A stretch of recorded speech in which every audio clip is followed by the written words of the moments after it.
Thank you very much, Richard, for the wonderful introduction as such. We live in a changing world. Extraordinary set of changes and challenges are happening. As we speak, we have 28 million people impacted around the world. We lost nearly 900,000 people. There are quantifiable risk in terms of economics, social, environmental, and human governance. How do we recognize these changes? How do we measure and manage and control these variables? How do we build a positive outcome of these challenges and changes? That's the very purpose of our mission. With this perspective in mind, for the last couple of months, we have been deliberating with various countries which are closely linked to Qatar in terms of bilateral partnership. We started with Japan, South Korea, then Singapore, Hong Kong, India, Bangladesh, Germany last week. Today, we have the privilege of having a very special relationship. It's a logical relationship, very, very special relationship. The bilateral relationship and synergistic opportunities between Qatar and United Kingdom is most sought after. There's a growing relationship in terms of trade, investment, banking, and finance. Extraordinary set of synergies. And with this perspective in mind, we have lined up the best of the speakers. In fact, even from a banking perspective, what we have identified is you have to move on, or even from a business perspective, we have to move from business continuity to the disaster recovery to business continuity in tandem. And that's what institutions are doing. We are focusing on revenue enhancement by looking at multilateral options. It's not necessarily bilateral. When it comes to restructuring of the debts, easing the debt servicing capacity of the borrowers is by fiscal and monetary policy around the world. Every country is involved, and Qatar has stepped in so well. They pumped $20.5 billion equivalent, 75 billion Qatari riyals. We are improving. In the process, we have seen a positive reflection in terms of credit expansion for the last 8 months is around nearly 4%, and deposit expansion is around 5.2%. That says it all. While we have concerns on the COVID-19, there are positive interpretations in terms of sustainability I draw from very many angles. One is gender equality as well as education. Online, offline, offshore, onshore education is going to be a major thrust, and that's good for the knowledge economy. And again, the carbon neutral society, which we are trying to bring in across. Ambassador was mentioning about COP26. I think it's been postponed to next year, and that is also a great excitement. I mean, this crisis is enabling us to be more conscious in terms of creating a carbon neutral society, and the UK was in the forefront. And I signed with Carbon Trust in UK in 2004. And we are supposed to be a green bank. We still work with NGOs and UNESCO in propagating green culture and eco school programs we run. I think we'll explore the possibilities to further strengthen in very many areas as an institution and as a country. We can come together. One thing I can tell you, we have seen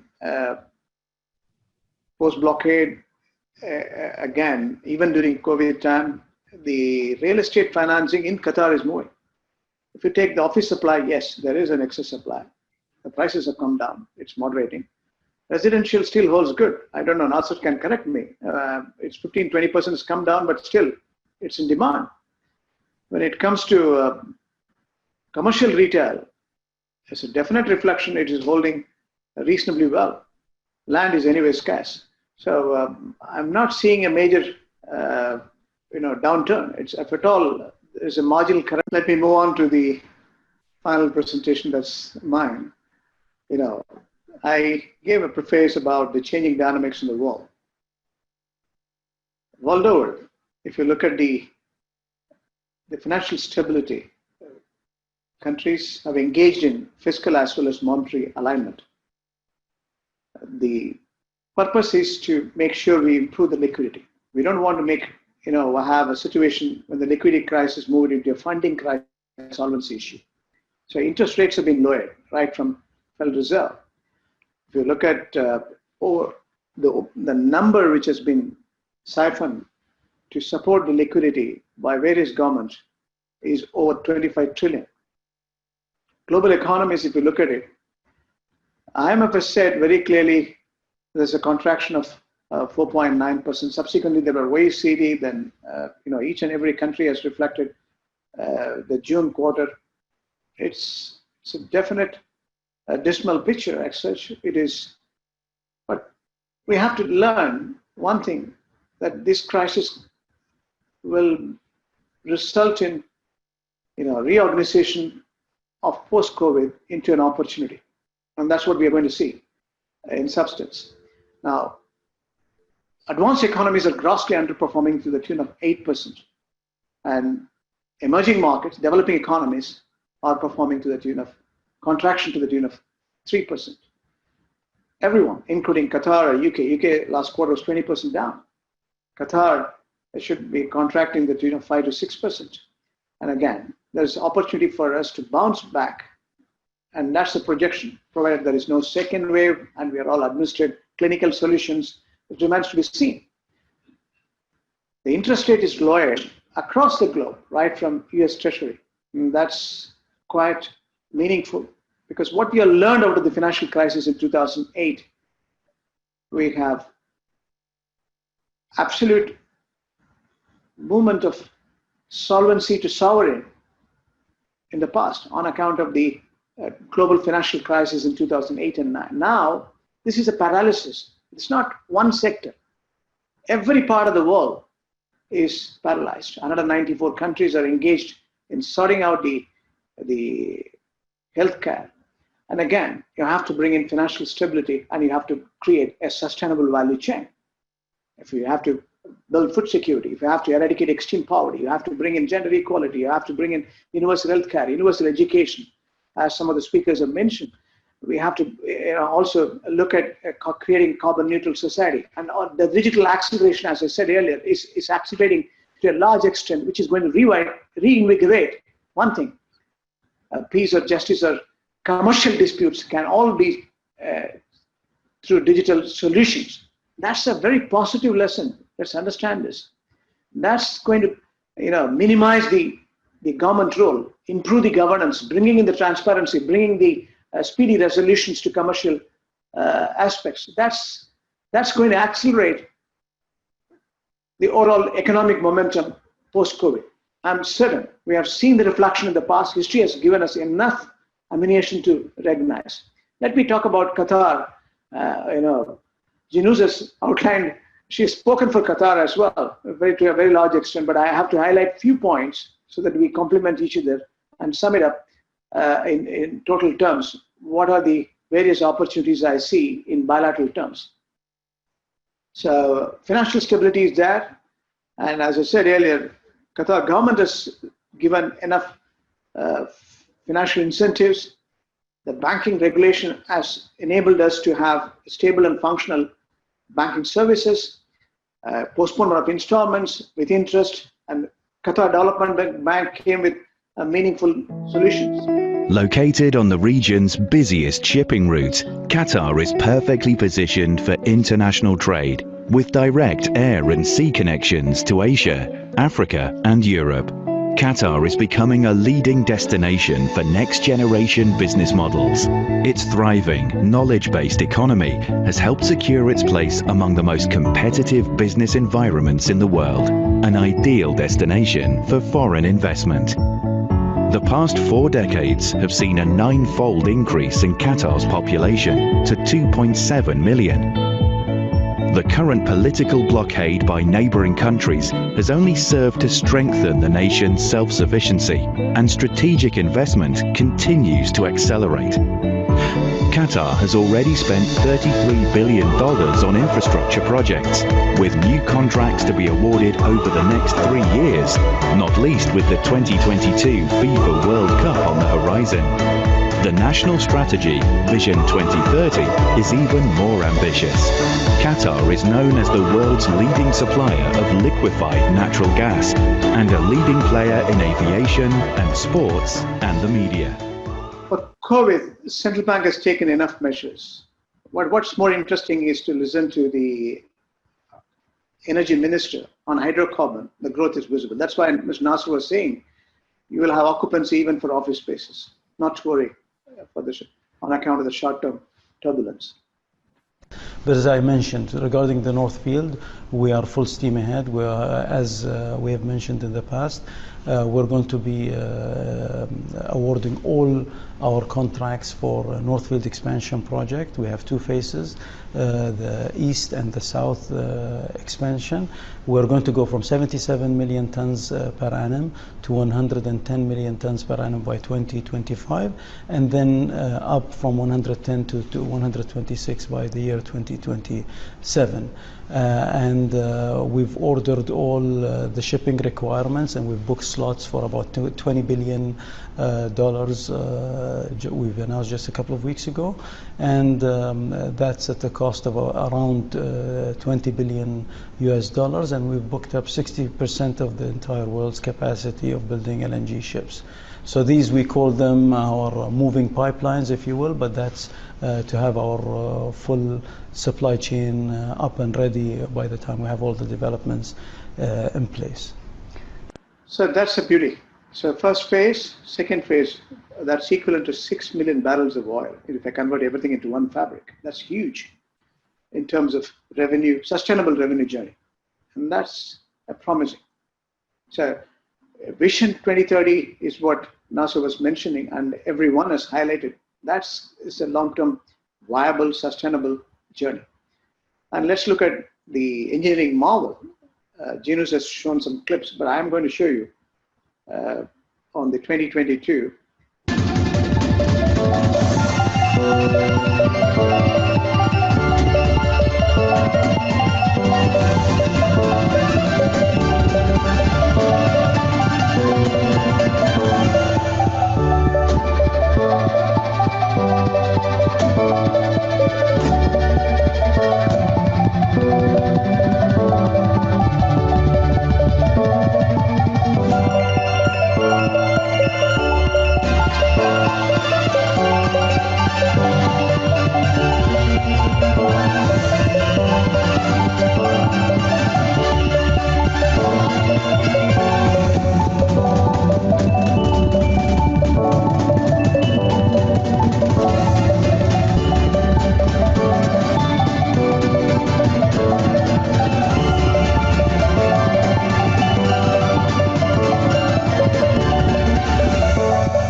These are truly engineering marvels. This is going to be the best World Cup, I can tell you. What is interesting is Mr. Asim Tawadi, the Secretary General Supreme Committee, what he has got to say, even during this COVID times. I think the first and foremost challenge that I think everybody faced, but we looked at in particular, was ensuring that the health and safety of everybody working on the project is maintained. Creating a safe environment for everybody working on our projects.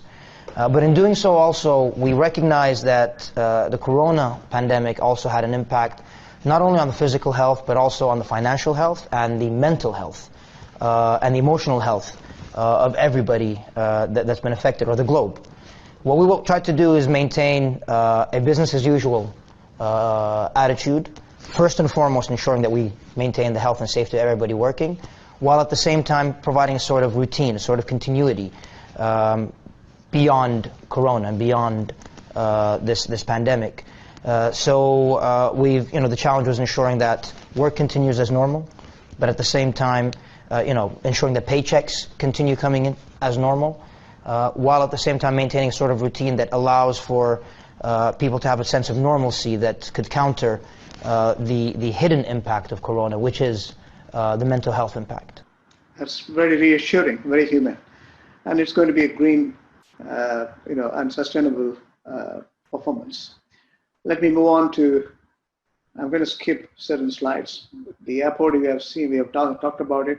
Then let's talk about the Qatar Exchange Traded Funds. If someone wants to invest, the silver bullet solution is Qatar Exchange Traded Fund.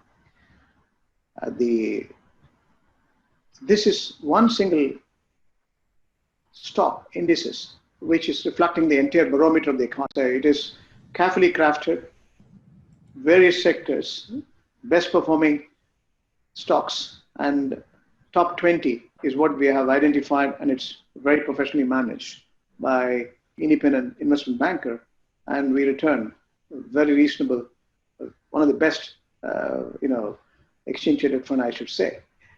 Let me move on to the free zone. Free zone, everyone has talked about it. It has got amazing value advantage, and Authority is establishing a cluster of free zones, including Ras Bafuntas, located beside Hamad International Airport, the best airport in the Middle East, and Al Hul, with direct access to Hamad Port, the world's biggest greenfield port development.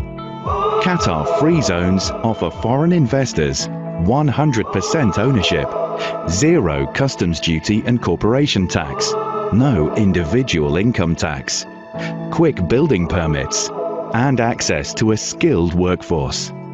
On the ground, free zones also provide fully serviced plots, dedicated security, hotel and retail facilities, as well as advanced broadband to ensure optimal connectivity. While Qatar welcomes investment in any sector, exciting opportunities already exist in logistics, e-commerce, food packaging, pharmaceuticals, and plastics. With an eye to the future, we're also focused on disruptive industries, such as renewable energy, power storage solutions, and artificial intelligence. Be part of the Qatar Free Zones initiative, with everything in place, from essential infrastructure and facilities to ease of shipping and customs. Your business can flourish as a truly global player in partnership with the Qatar Free Zones Authority. About 3 billion has been allocated to support the mission as such. It's working well. It's coming up very well, and the banks are also partnering with Free Zone and supporting the mission for the individual enterprise. Qatar Investments is the next, and I don't need to elucidate further. The external assets are multiple market, multiple sectors, and still looking for opportunity. That's what the finance minister says. Let me move on to the next one.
So it's a very interesting program, and essentially 6 billion has been allocated for sustainable value creation in terms of innovation.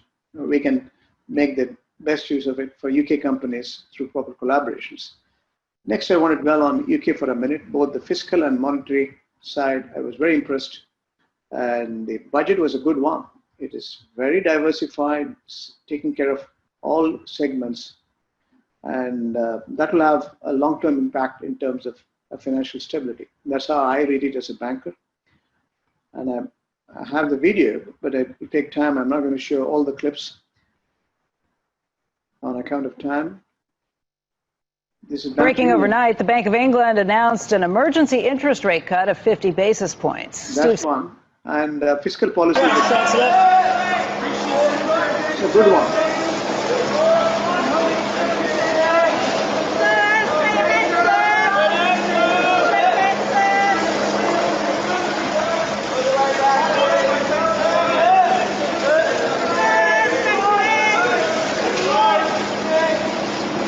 is interesting is to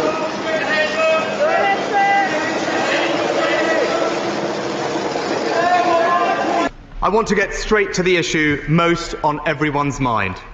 Coronavirus COVID-19. Whatever extra resources our NHS needs to cope with coronavirus, it will get. Yeah. So whether it's research for a vaccine, recruiting thousands of returning staff, or supporting our brilliant doctors and nurses, whether it's millions of pounds or billions of pounds, whatever it needs, whatever it costs, we stand behind our NHS. Yeah. We had a very memorable, Nasser can recall, Qatar UK Business Investment Forum in 2017. And it's just a minute glimpse of that event. We want to have a very similar event.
That's the beauty.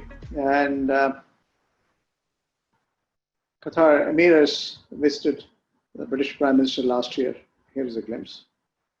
I'm very happy to be here. Thanks for welcoming me. And as you said, we have a very strong relationship, personal relationship. We met a few years ago and you visited us in Doha. I did. And yes, the relationship between Qatar and the UK is a very strong relationship. I'm looking forward for this meeting to try and see, in what areas we can also strengthen this relationship.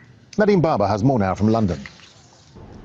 Well, ahead of the brief meeting, Prime Minister Johnson did say that relations between the UK and Qatar were going from strength to strength. Now, before the Emir actually travelled to London, the UK's ambassador to Qatar made a statement outlining some of the areas in which relations were extremely strong. He mentioned trade. Annually, it's worth around $8 billion US. He also talked about energy. He said that Qatar provides between 20 and 30% of the UK's gas imports, and talked of the UK's wish to help Qatar expand its liquefied natural gas sector. He also talked about defence cooperation, mentioning that Qatar has bought or ordered 24 Typhoon fighter jets from Britain. He said that the previous Prime Minister Theresa May had signed a commitment to cooperating with Qatar on areas including health, education and financial services, and he said that he wanted to see all of those areas of cooperation increased in the coming years. Of course, the Prime Minister and the Emir of Qatar will have touched upon tensions in the Middle East as well, but there's a lot of business interests that they'll want to have talked about as well. So I'm going to skip the Qatar investments in UK. Everyone has talked about it. Let me just briefly finish in another 5 minutes. Qatar UK LNG. Here is the arrangement we have made. Qatar is the world's biggest exporter of liquefied natural gas. The Gulf state currently has $50 billion worth of investments in Britain and delivers 90% of Britain's imports of liquefied natural gas. Qatar sees Britain's exit from the European Union as an opportunity to boost supplies of liquefied natural gas to the world's 5th largest economy, and is open to investing in British energy assets. We're signed with Petronas UK, and again, we have seen the gas supply to UK. Financial center, I'm going to skip. These are the opportunities: sports, digital, financial, and media. That's interesting, because even Mr. Jinus have showcased the Qatar financial strength. Over 60 British companies are already housed there, but we have to explore areas where we can converge. Everyone talked about Qatar investment law, Qatar property law, so I'm not going to talk about it. And Nasser has mentioned about property law. Qatar public-private partnership law is very important. This is this year, and it has got a very profound meaning in terms of enabling business. Food security is another area where we have a lot of opportunities to come together. We'll explore that. And our self-reliance has been showcased in terms of food security. In the last 3 years, we have come a long way in terms of bringing food security. Then I'm just straight away getting into. Sir, thank you so much for joining us here in Davos, and thank you for taking the time to speak to Bloomberg TV. When you look at the QIA's investment over the next 10 years, where do you see the biggest opportunity? I think we have been very vocal on this. I mean, we are diversifying our portfolio in a way that we need to increase our exposure in technologies, healthcare, and of course, with the theme of the climate change, I think infrastructure is a big sector that we are investing on. Where do you see the best and biggest opportunity in technology? Is it in Asia, China, or is it elsewhere? We see a race between the US and China. It's a big race. I think they are ahead of other regions. I see some momentum within the Europe, especially in the fintech, between the UK and Berlin. And they are, I think, we are in the era of technologies, and we believe that we are in the middle of this era. I think we are moving ahead, and everyone is trying to catch up in terms of investing in technologies. So that sums it all. So the areas where it is going to converge, I think His Excellency Ambassador, Mrs. Jinu, and KA CEO, Ibrahim Mansour, are all sounding at very similar opportunities. When it comes to banking, I have to tell that we have very strong presence. So I think SME is a bigger opportunity. UK has got 5.6 million SMEs. Those who want to explore here, we have Al-Damin program by Qatar Development Bank. We have joint risk participation, our own program, Tadweer. So SME or big companies or small companies can converge. Qatar has got a fintech hub. Qatar business startup. Qatar, there's another opportunity where we can facilitate by multiple collaborative model.